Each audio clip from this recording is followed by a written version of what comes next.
আসসালামু আলাইকুম। আমি আজকে দেখাবো কিভাবে স্মার্ট প্রেজেন্টেশন সফটওয়্যারটি আপনাদের কম্পিউটারে ইনস্টল করবেন এবং কিভাবে ব্যবহার করতে হয়। প্রথমত সফটওয়্যার ডাউনলোড করে নিতে হবে। ডাউনলোড করার পরবর্তী সেটআপ ফাইলটি থেকে ওপেনে যেতে হবে।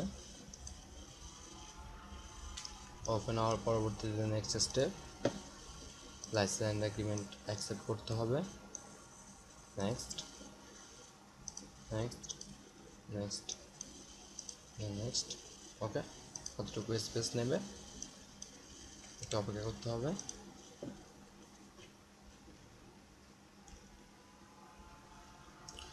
মূলত হচ্ছে অ্যানালগ থেকে ডিজিটাল রূপান্তর আর কি। আগে আমরা কোনো প্রেজেন্টেশন যখন প্রেজেন্ট করতাম তখন বরাবরের মতো সবসময় আমরা রিমোট অথবা কি প্রেস করে কাজটা করতাম, সেটা হচ্ছে ফিজিক্যাল একটা ব্যাপার থাকতো। কিন্তু যখন আমরা আধুনিক হচ্ছে মেশিন লার্নিং এবং ডিপ লার্নিং ব্যবহার করব, করার পরবর্তীতে আমরা মেশিনকে যেভাবে শিখাবো পরবর্তী স্টেপে যাওয়ার জন্য বা প্রেজেন্টেশনটা অন করার জন্য, তখন আমাদের বয়স শুনে মেশিনটি কাজ করতে পারবে। এখান থেকে স্টার্ট করে নিতে পারি বা প্রোগ্রাম থেকে করে নিতে পারি। আমরা এখান থেকে স্টার্ট করব। একটা স্প্লাশ স্ক্রিন দেখাবে, এটা হচ্ছে স্প্লাশ স্ক্রিন।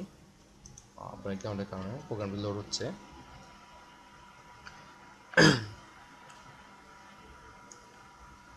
জিনিসটা অনেকটা স্মার্ট থাকার কারণে, কারণ অ্যানালগলি কিছু না থাকায় ডিজিটাল হওয়াতে এটা নাম হচ্ছে স্মার্ট প্রেজেন্টেশন। এই হচ্ছে আমাদের প্রোগ্রামটি। তো প্রথমত দেখাচ্ছি সেটিংস অপশানে আছে। প্রথমে সেটিংস অপশান দেখে নিতে হবে, কারণ অনেক সময় আমাদের কম্পিউটার বা পিসিতে সাউন্ড ড্রাইভার থাকে না। দেখেছি আমরা ম্যানেজ ডিভাইস ড্রাইভার, এখান থেকে সাউন্ড ড্রাইভারটি ইনস্টল করা আছে কিনা দেখতে হবে। এখান থেকে সাউন্ড কার্ডে যেতে হবে, গিয়ে দেখতে হবে আমার এখানে ইনস্টল করা আছে। যদি সাউন্ড ড্রাইভারটি ইনস্টল করা না থাকে তাহলে অবশ্যই ড্রাইভার ইনস্টল করতে হবে।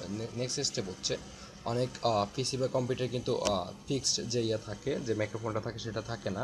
আপনারা হয়তো বা কাস্টম একটা মাইক্রোফোন ইউজ করতে পারেন, বা পিসিতে যে মাইক্রোফোনটা আছে এখান থেকে দেখুন, এখান থেকে রেকর্ডিং যে মাইক্রোফোনটা আছে এটা কাজ করছে কিনা বা ঠিক আছে কিনা সেটা এখান থেকে চেক করতে পারবেন। নেক্সট হচ্ছে আপনার সফটওয়্যারটা কীভাবে ব্যবহার করবেন, আমি তো ভিডিও টিউটোরিয়াল দেখিয়ে দিচ্ছি। এখানে আপনার একটা ম্যানুয়াল দেওয়া আছে কীভাবে সফটওয়্যারটা তৈরি করা বা কীভাবে কাজ করে বা কী কী কমান্ড ব্যবহার করা হয়েছে, সব কিছুই ম্যানুয়াল ডিটেলসে আছে।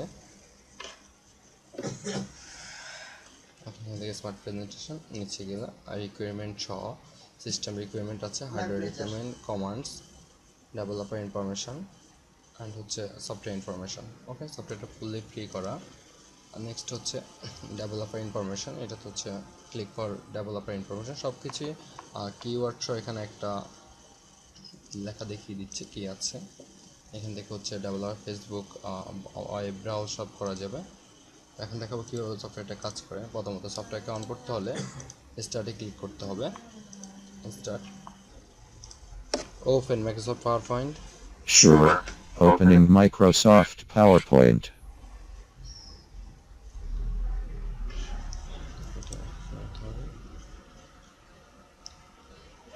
Start show. OK. Show start.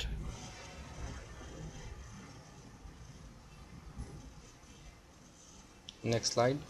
Sure. Next slide. Next slide. Sure. Next slide. And এটা হচ্ছে একটা প্রেজেন্টেশন।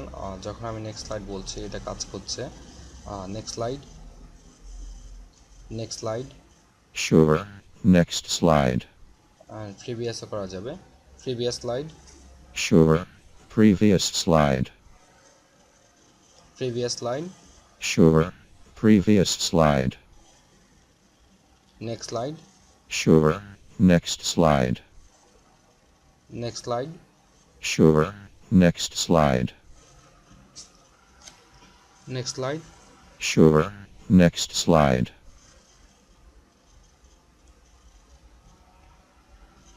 ওকে, স্টপ শো। Sure.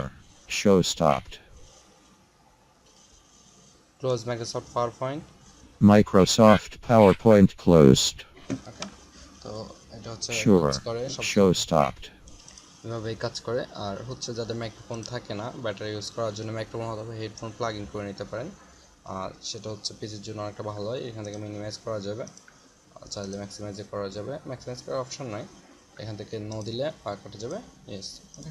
তবে সবচেয়ে ভালো হচ্ছে ড্রাইভার এবং মাইক্রোফোনটা চেক করা। ধন্যবাদ সবাইকে।